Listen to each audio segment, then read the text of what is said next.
Welcome back to Sawteeth Tactical. Today we have the Daniel Defense H9, and this is a very interesting pistol. In fact, I'm pretty excited about this. I have wanted to get my hands on one of these since they released, but since they released, they've actually had some rolling changes. There's a Gen 2 model, which we have here, which apparently fixed all of the issues of the Gen 1, and from what I could tell, it is. This is a pretty good gun. I was able to take it out to the range yesterday and put a bunch of rounds through it. AAC 124 grain, which is kind of a hotter, like NATO spec 9mm. And the recoil impulse on the H9 felt really good. It's got a very interesting design. It's got an interesting trigger. There's a lot of interesting things about this. It's not just another striker-fired gun. So let's get into it. The Daniel Defense H9. This is a very interesting pistol. Did just have to do a little bit of zeroing with the Trijicon SRO here. The thing has a really nice recoil impulse and it has great ergonomics.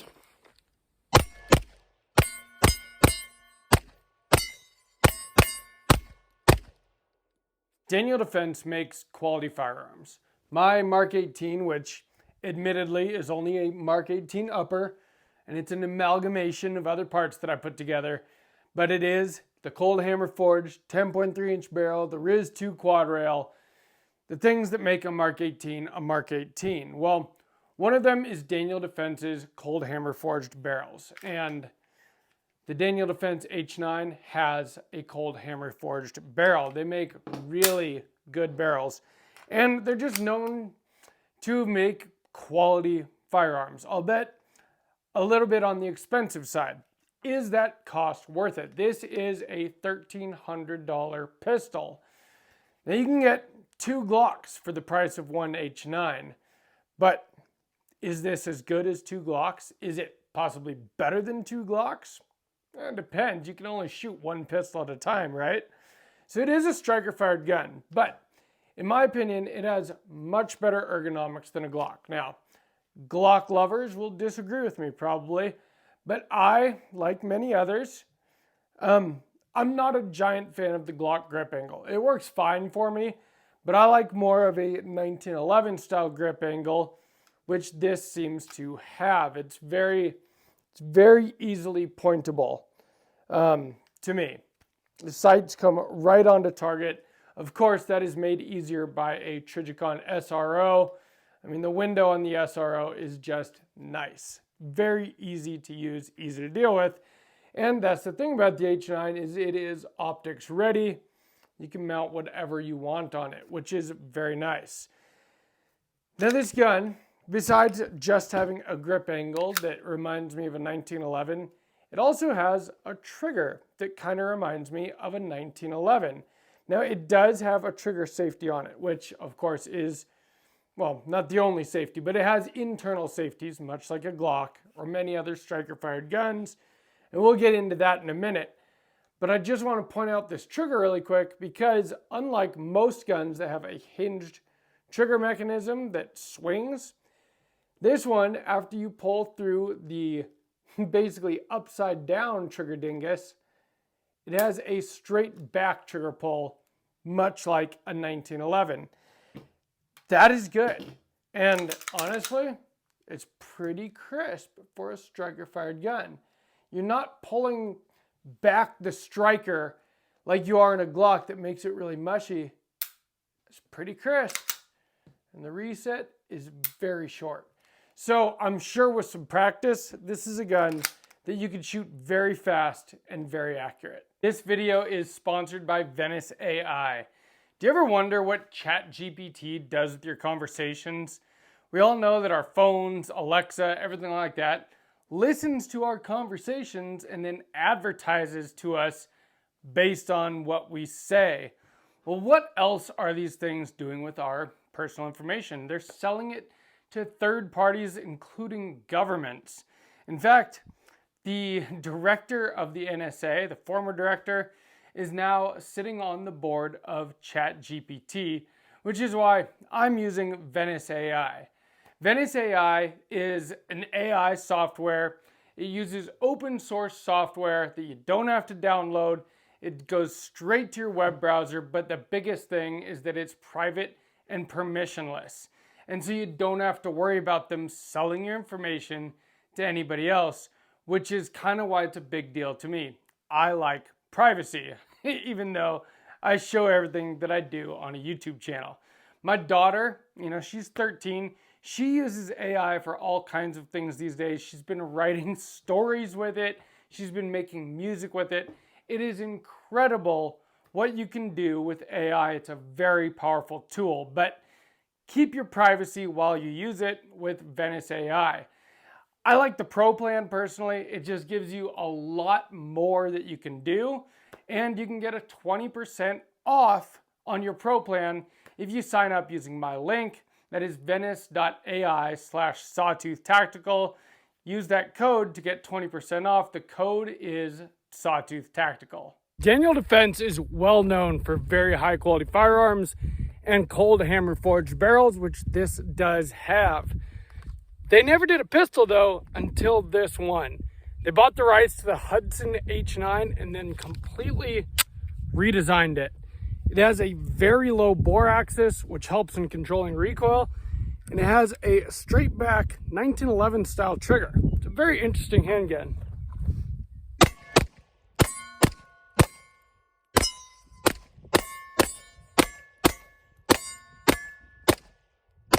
Now let's take a look at that trigger pull really quick, because one of the things about their Gen 2 version of the H9 is that they lightened up the trigger pull from 8 pounds to, they say, less than 5. So let's see if that is true. Now, 5.2.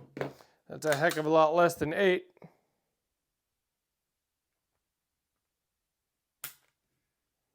5.8.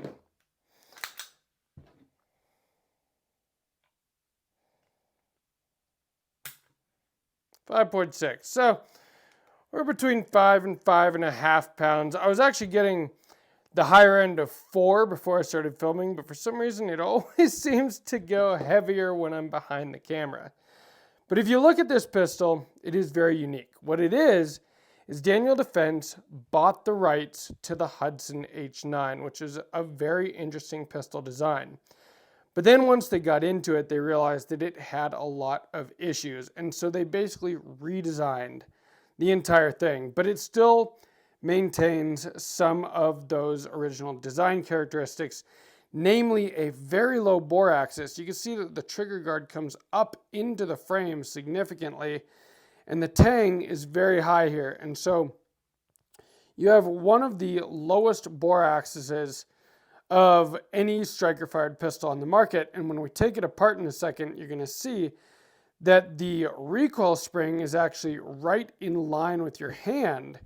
And so it does really make it recoil very nicely. Let's take a look at just all the features really quickly, and then we will take a look at the internals on this thing. For one thing, so it does have great ergonomics, and it has removable grip panels. Companies like Lock Grips are already making aftermarket grips for it if you don't like, but it's got nice texture on the back strap, the front strap, the sides, but not so aggressive that you couldn't carry this. And I do think that this is a gun that could be carried very easily. I carry this Shield Plus Carry Comp all of the time, and if you look at them in comparison, they're pretty much the same size. And so I think that this would be a great concealed carry option. And in fact, it is 1 inch wide at its widest point, which is on par with most of the micro concealed carry guns these days, but it doesn't feel like a micro gun. It is more of a compact with a 15 round capacity, kind of Glock 19 size, but it feels like it shoots like a bigger gun. It's very, very controllable. A lot of that does have to do with this trigger, which is pretty dang crisp. For a striker-fired trigger, I mean, I'm impressed. And a lot of it has to do with the low bore axis and where the recoil system is located.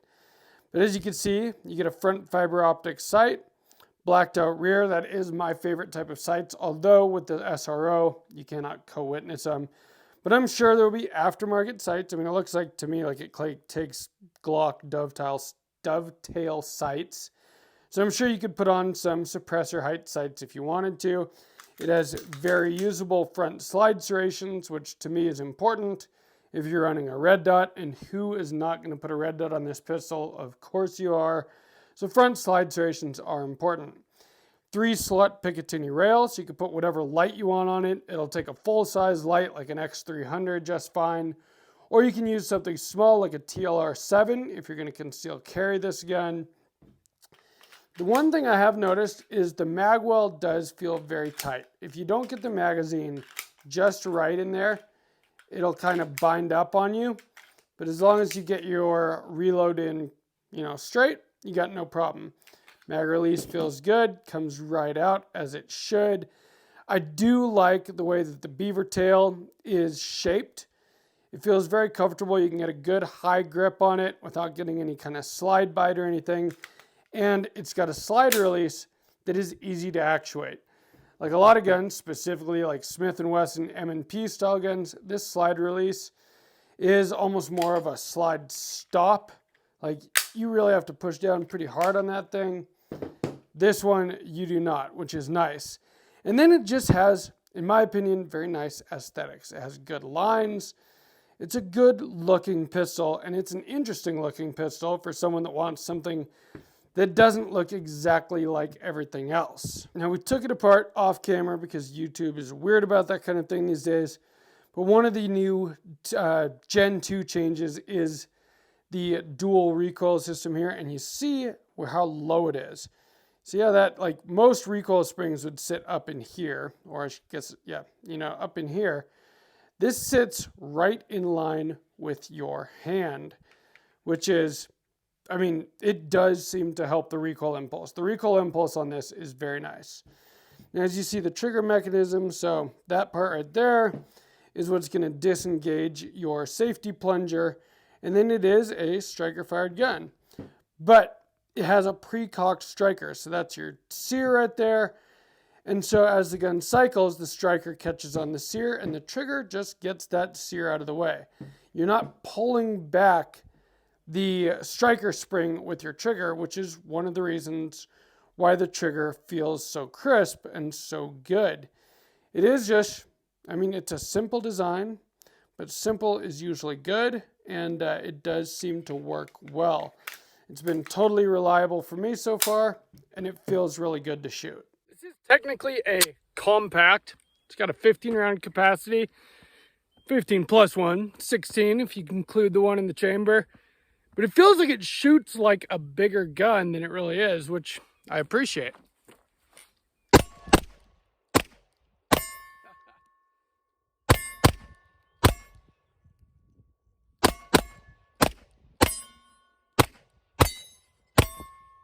So how was the shooting experience? I gotta admit, at this point in my life, it's hard to impress me with a striker fired gun, but this one was pretty good. Now, I am a dumbass. I'm just gonna say right here. So this was loaned to me by Nick, who works at Guffey's Gun and Pawn, the best gun shop in southern Idaho. Everything on the wall behind me came through Guffey's Gun and Pawn.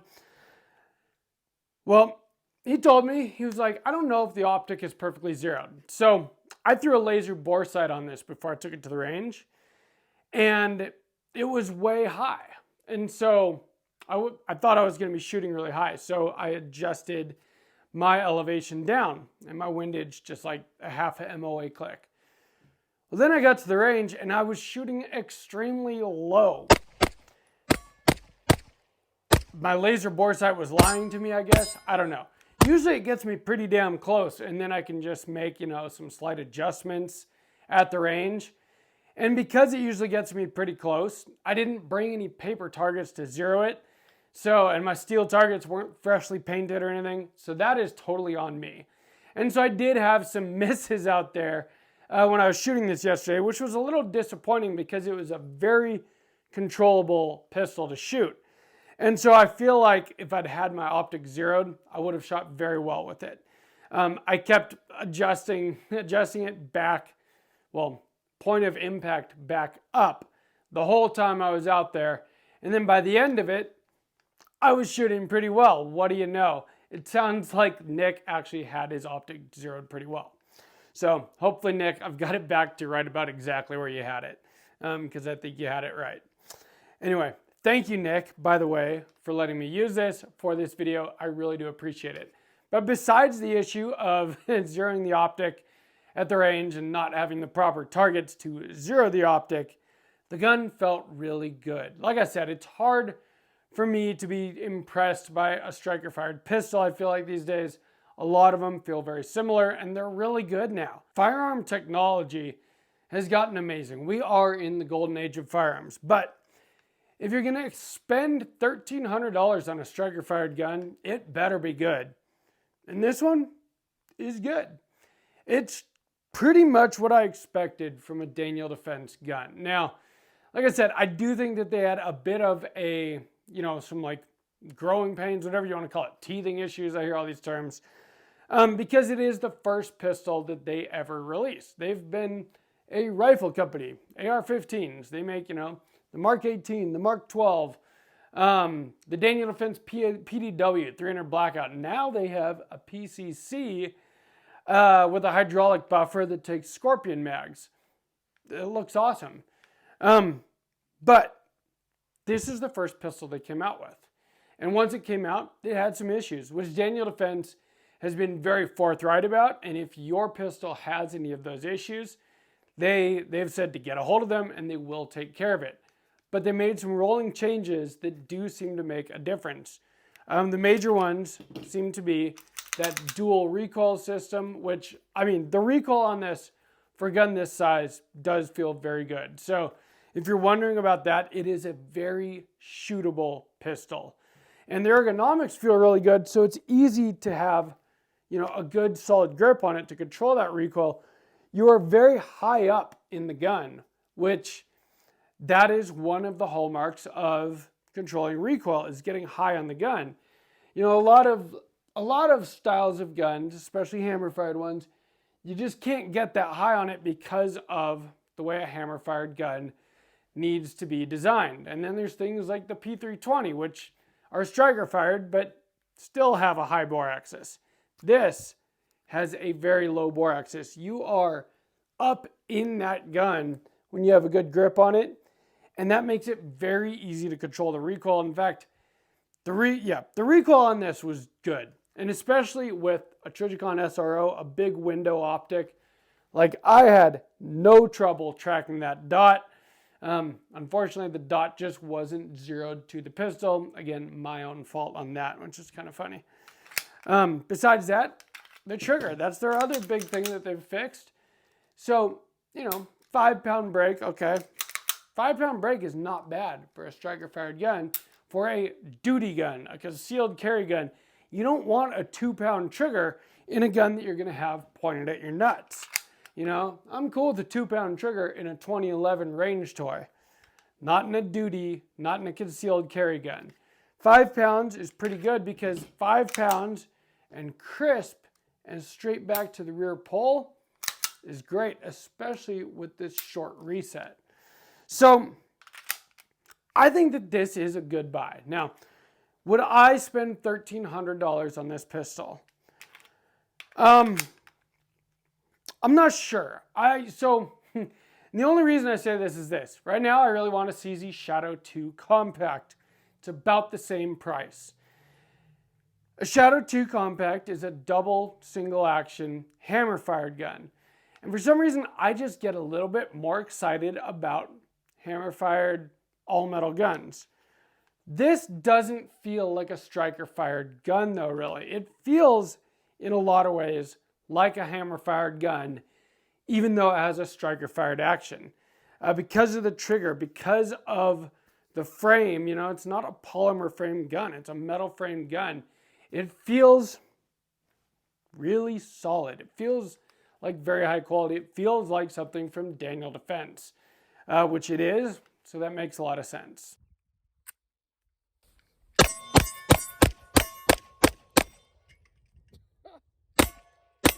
This is what happens sometimes. Target destroyed. You know what? One of the things I love about shooting is coming out to places like this every weekend. I do think that if you are a fan of Daniel Defense firearms and you're interested in this gun, that you have nothing to be worried about with it. It seems to be totally reliable, as you would expect from Daniel Defense, and honestly, a very good shooter. I like this gun quite a bit. So the most recent striker-fired gun I bought is that Shield Plus Carry Comp. Shooting this is a lot more enjoyable than shooting that is, even though that's comped and this is not. This seems to have a much softer, more controllable recoil impulse. And now that it's been on the market for a bit and is pretty popular, there's companies making holsters for it. I'm sure there's going to be all kinds of other aftermarket stuff soon where you can get, extended magazines. There will probably be aftermarket triggers, whatever for this gun. I'm sure that will come. I'm sure a lot of it is already in the works because Daniel Defense, right? It's not just some obscure company. Breaking it down is very easy.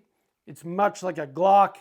YouTube is weird about that. Is the only reason I didn't show how you disassemble it, but very simple to disassemble it, put it back together. And again, shooting it was very enjoyable, very easy. I mostly have positive things to say about this gun because it feels like a very high quality gun and it shoots like one too, which again is what you'd expect from Daniel Defense. They're a company, they make mil-spec AR-15s, but they make very high quality ones. This handguard here is like a $500 handguard. Their stuff isn't cheap by any means, but it's good. You know that you can rely on it. And that's what you come to expect from Daniel Defense, when you should be able to expect that from Daniel Defense, and you can with this gun. A lot of people really liked the Hudson H9, but it had problems. There's a reason that it doesn't exist anymore. Daniel Defense took that design and made it much better. So I think that this gun is a win. That is my honest opinion. I do only have one range day on it, just so, we're totally forthcoming. I don't have thousands of rounds through this. I shot it for one day. I put 100 rounds of 124 grain 9mm through it. But I've had it for about a week. I've been playing with it, and I do think that it's a very, very solid pistol. Is it worth $1,300? That's up to you. I've spent more than that on things that were not as good as this. So that's where I'm at with it. If you guys enjoyed this video, please give me a like. Let me know down in the comments if you have experience with the H9, either the Hudson, the first gen Daniel Defense, or the new version of the Daniel Defense H9, and what you think about it, because to me it seems pretty damn good. I don't have experience with the first gen one, so I don't know how it is comparatively, but this one does feel really good. Again, Nick, I want to thank you again for loaning me this for this video. I do really appreciate it, and I appreciate all the guys at Guffey's Gun and Pawn. They really are the best gun shop in Southern Idaho. From Sawtooth Tactical, stay strapped or get clapped.